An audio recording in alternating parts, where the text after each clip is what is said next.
Tepuk tangan, oke.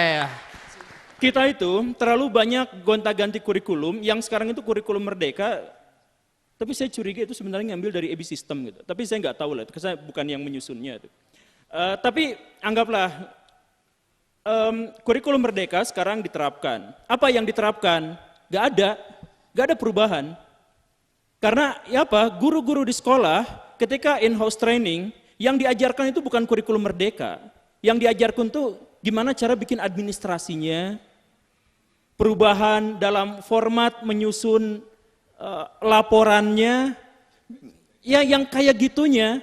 Jadi mau kurikulum ganti berapapun, saya guru dari tahun 2008. Setiap kurikulum ganti, saya nggak pernah disosialisasikan tentang apa makna pergantian kurikulum itu. Saya hanya disuruh untuk training tentang bagaimana cara bikin RPP, model baru. Itu masalahnya. Saya pernah ngobrol sama Prof. Hamid, ya ngobrol yang beliau kan salah satu yang menyusun ini. Terus saya katakan, Pak, kurikulumnya gini. Loh saya nggak bikinnya kayak gitu kok. Saya kok di dunia nyatanya begitu. Ya memang. Jadi yang jadi masalah itu bukan, tapi yang jadi masalah itu ada distorsi besar dari ide-ide dari atas, dari para penyusun yang terhormat, dari Pak Menteri dengan kemauan yang segala rupa. Tapi ketika masuk ke bawah itu udah beda sama sekali. Udah bener-bener. Saya ngobrol asli dengan orang-orang IKUP di sini, dengan Pak Profesor dan sebagainya, begini tentang kurikulum merdeka. Besoknya saya ikutan in-house training, dilatih sama dari dinas pendidikan yang begini dan begitu. Beda sekali. Jadi intinya sebenarnya kita nggak butuh perubahan-perubahan itu, karena ternyata pada faktanya perubahan yang terjadi itu bukan pada kurikulumnya, tapi perubahan itu terjadi pada orang atas ngomongnya kayak gimana, pas sampai guru udah beda cerita gitu. Jadi kita esensial aja lah berpikir tuh, kan guru itu ada kompetensi profesional, ada kompetensi pedagogik, ada sosial, ada pribadi atau individu. Nah, kompetensi pedagogik itu gak pernah dibahas sama sekali. Gak pernah. Makanya saya ingin kritik ini ke orang-orang UPI di sini, saya kritik ke orang-orang yang megang kebijakan, yang bikin aturan-aturan seperti ini. Kenapa guru-guru di Indonesia digaji dengan sangat murah? Karena nggak punya kompetensi. Kenapa nggak punya kompetensi? Karena nggak dilatih untuk memiliki kompetensi. Kalau misalkan ada seorang pilot, ini sering saya sampaikan, kalau ada seorang pilot jadi guru, bisa nggak? Bisa. Bisa nggak guru jadi pilot? Tidak. Nggak bisa, karena apa? Karena pilot memiliki kompetensi, guru tidak.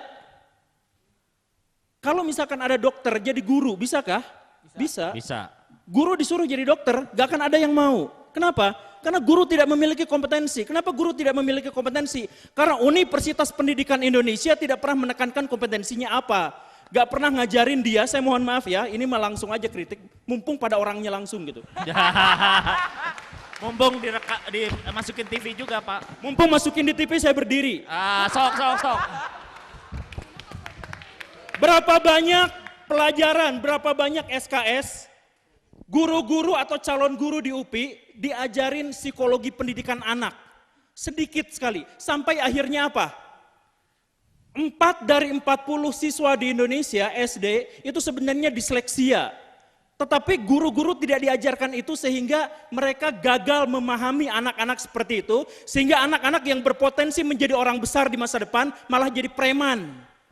Gara-gara salah diagnosis. Kenapa? Guru-gurunya nggak pernah diajarin apa itu disleksia.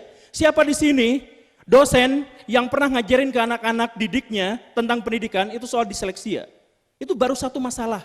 Sedangkan masalah psikologis anak itu kan banyak. Siapa yang pernah? Kan tidak. Jadi kebanyakan di sekolah itu, di universitas diajarin bagaimana cara bikin RPP silabus yang ketika lulus kuliah sudah tidak diperlukan lagi karena kurikulum sudah ganti. Ya. Jadi cek bimbel-bimbel terbaik di Indonesia yang sekarang sudah redup, sudah terdisrupsi. Saya kasih penjelasan berdasarkan pengalaman saya sendiri. Kalau guru les Guru-guru yang berasal dari UPI itu kalah bersaing dibandingkan universitas-universitas yang non-keguruan. Kenapa? Karena kegagalan mereka untuk bisa menyampaikan materi secara sederhana. Itu masalahnya di situ. Jadi, apakah itu ngeri? Ngeri. Kita berbicara soal pendidikan saat ini, kita belum berbicara soal AI masa depan yang sangat mengerikan itu, kita belum berbicara di situ. Bahkan di dunia nyata saat ini, aktual hari ini, kita kalah. Lalu bagaimana ceritanya kemudian kita didorong untuk gak usah dulu berpikir soal ngeri. Ya, kita gak usah mikirin soal ngeri, kita harus berjuang, tapi untuk menghilangkan kengerian itu adalah dengan perjuangan untuk mencapai perubahan. Berani untuk berubah, berani untuk mengkritik orang tepat di depannya. Yeay.